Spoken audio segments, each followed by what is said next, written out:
샬롬 반갑습니다. 4월 8일 화요일 새벽 하나님께 올려드립니다. 하나님의 사랑이 함께 찬양 부르십니다.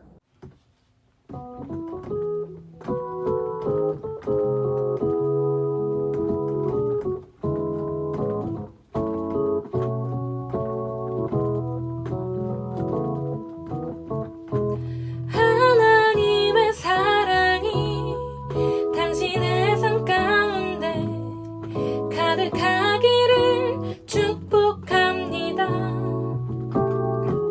하나님의 은혜가 우리 가운데 가득하길 기도합니다. 하나님의 사랑이 당신의 삶 가운데 가득하기를 축복합니다. 하나님의 은혜가 우리 가운데 가득하길 기도합니다. 가득하길 기도합니다.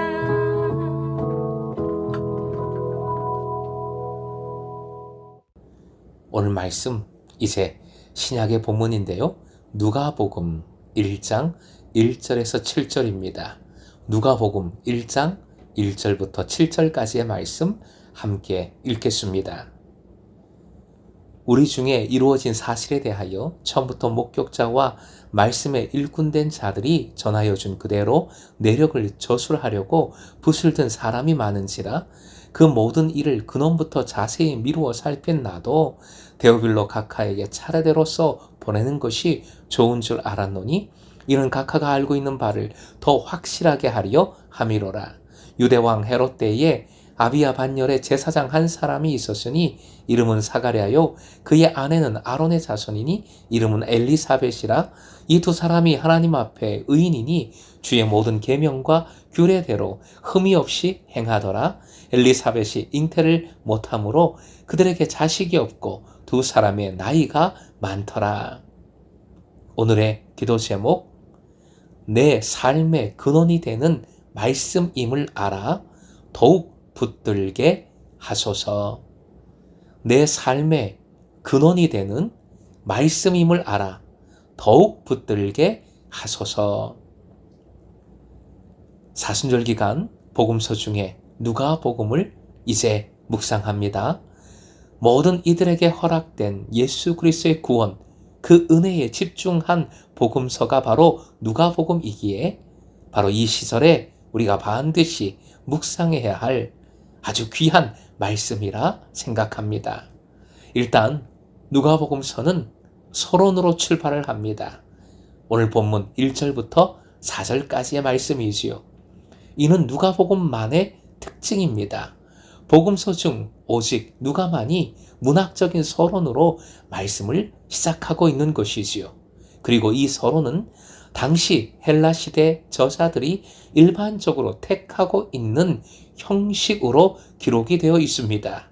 결국 누가는 독특한 문학적 서론으로 복음서를 시작하므로 교양을 갖춘 헬라인들에게 복음을 전하고자 하는 열망을 나타내고 있습니다.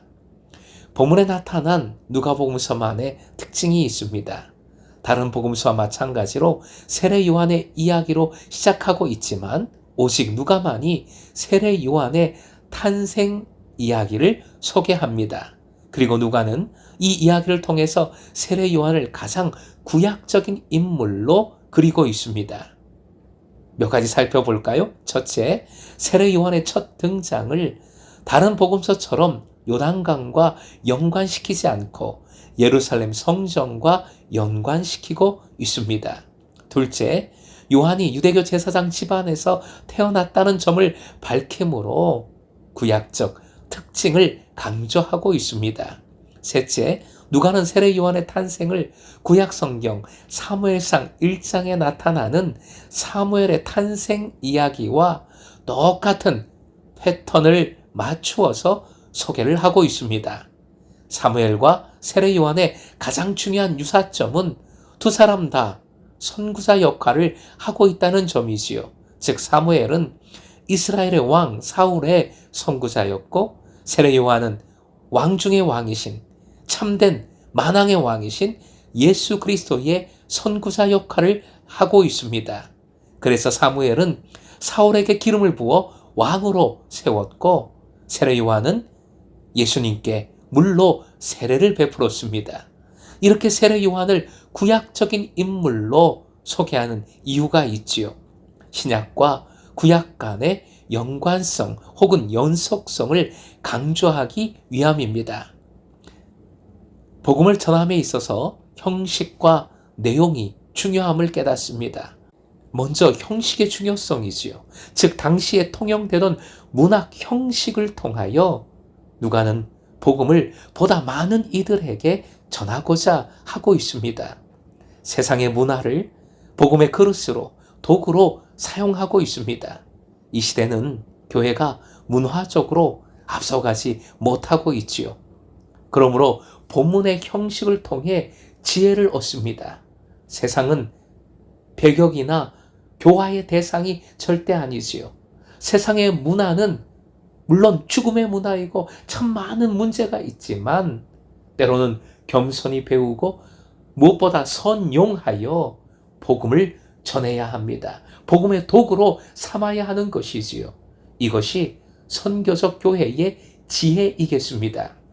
내용은 바로 하나님의 말씀이지요. 복음입니다. 복음은 갑자기 뚝 떨어진 것이 아니지요.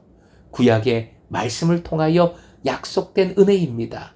신약의 말씀을 통하여 실현된 은혜입니다. 그래서 오실 예수님에 대한 말씀이 구약이고 오신 예수님에 대한 말씀이 신약이라 표현합니다.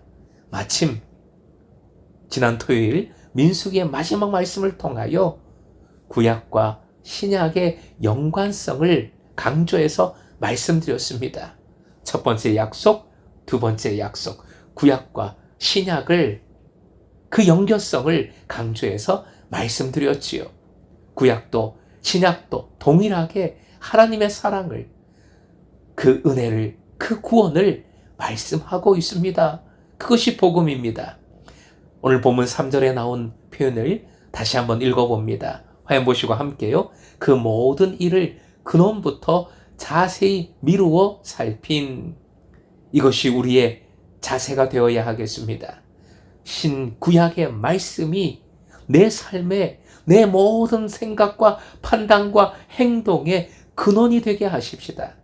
근원이 되는 신구약의 말씀을 범사에 자세히 살피십시다. 그 말씀을 붙들고 행하십시다.